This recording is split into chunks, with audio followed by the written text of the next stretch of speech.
AP versus కేంద్రం, TDP versus BJP, Chandrababu versus Modi. 2014 ఎన్నికల్లో కలిసి పోటీ చేసిన ఈ ఇద్దరు ఇప్పుడే అసలు రాజకీయం మొదలుపెట్టారు. 4 ఏళ్లుగా ఏపీకి సాయం చేయాలని చంద్రబాబు ఏ స్టేట్కు చేయని విధంగా ఏపీకి సాయం చేశామని కేంద్రం చెబుతూ వచ్చారు. పోలవరంతో మొదలైన పొలిటికల్ గేమ్ ప్రధాని ముఖ్యమంత్రి భేటీతో పతాక స్థాయికి చేరింది. ముఖ్యమంత్రి స్వరంలో స్పష్టమైన మార్పు కనిపిస్తోంది.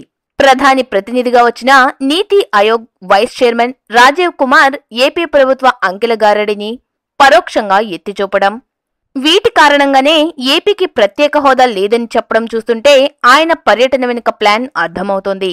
చంద్రబాబుకు సీన్ అర్థమైంది. రాజీవ్ కుమార్ చేసిన వ్యాఖ్యలను సీఎం తప్పుబట్టారు.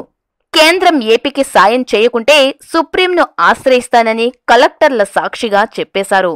దీంతో ఇక టీడీపీ బీజేపీ కోల్డ్ వార్ ఇప్పుడు ప్రత్యక్ష పోరాటంగా మారుతోంది. స్వరం మారుతోంది.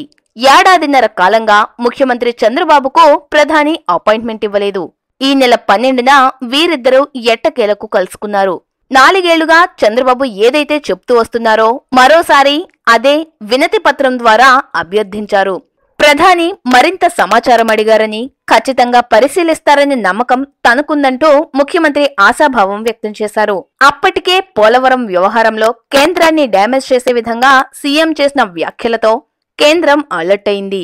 నేరుగా మంత్రి గడ్కరీ రంగంలోకి దిగారు. దాదాపు పోలవరం తన చేతిలోకి తీసుకుంటున్న సంకేతాలను గడ్కరీ ఇచ్చారు. ఇక పోలవరంపై వచ్చిన ఓ ఫిర్యాదును నేరుగా ప్రధాని కార్యాలయం విచారణకు ఆదేశించింది. ఇక ప్రధానితో సమావేశం సమయంలో ముఖ్యమంత్రికి ఆశించిన గౌరవం, లాభం కనిపించలేదు. దీనిపై సమావేశం పూర్తయినప్పటి నుండి ఆయన అసహనంతో ఉన్నట్లు సన్నిహితులు చెప్తున్నారు. ఇక నీతి ఆయోగ్ వైస్ చైర్మన్ రాజీవ్ కుమార్ ఏపీకి వచ్చారు. పోలవరం సందర్శించారు. ఏపీ ప్రభుత్వం నిర్వహిస్తున్న కలెక్టర్ల సమావేశంలోనూ పాల్గొన్నారు. ఏపీ ప్రభుత్వాన్ని మెచ్చుకుంటూనే ఆయన చేసిన కొన్ని కామెంట్లు ఏపీ ముఖ్యమంత్రికి రుచించలేదు. ప్రధానంగా ఏపీలో తలసరి ఆదాయం జాతీయ సగటుతో సమానంగా ఉందని, ఏపీలో గ్రోత్ చూస్తుంటే ఇక ప్రత్యేక హోదా అవసరమేంటని రాజీవ్ ప్రశ్నించారు. నీతి ఆయోగ్ వైస్ చైర్మన్ చేసిన కామెంట్లు జాగ్రత్తగా పరిశీలిస్తే ఏపీ ప్రభుత్వం చూపిస్తున్న అంకెల కారణంగానే ఏపీకి ప్రత్యేక హోదా ఇవ్వడం లేదనే భావన కలిగింది. ఏపీ సమస్యలపై ప్రధాని ప్రతినిధిగా నీతి ఆయోగ్ వైస్ చైర్మన్ వచ్చినట్లుగా ఏపీ ప్రభుత్వం భావించింది. కానీ రాజీవ్ చేసిన కామెంట్ల వెనుక పూర్తిగా చంద్రబాబు ప్రభుత్వాన్ని ఆత్మరక్షణలో పడేసే విధంగా ఉండడం చూసినా ఆయన వ్యాఖ్యలపై ముఖ్యమంత్రి స్వయంగా స్పందించారు. రాజీవ్ వ్యాఖ్యలు బాధ కలిగించాయని వ్యాఖ్యానించారు. తలసరి ఆదాయంలో ఏపీ చివరి స్థానంలో ఉందని వివరణ ఇచ్చారు. ఇదే సమయంలో ఏపీ ప్రజలు విభజన కోరుకోలేదని చెప్తూ తలసరి ఆదాయంలో వెనుకబడి ఉండడానికి ఏపీ ప్రజల శక్తి సామర్థ్యాలు కారణం కాదని, విభజనే కారణమని చెప్పుకొచ్చారు.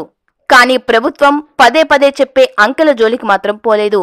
ఇదే సమయంలో కేంద్రం ఏపీకి సాయం అందించాల్సిన అవసరం ఉందని గుర్తు చేశారు. కేంద్రం ఏపీకి సాయం చేయకపోతే న్యాయం కోసం సుప్రీంకోర్టును ఆశ్రయిస్తామని హెచ్చరించారు. ఇదే విషయాన్ని ప్రధానికి సైతం చెప్పానంటూ స్పష్టం చేశారు.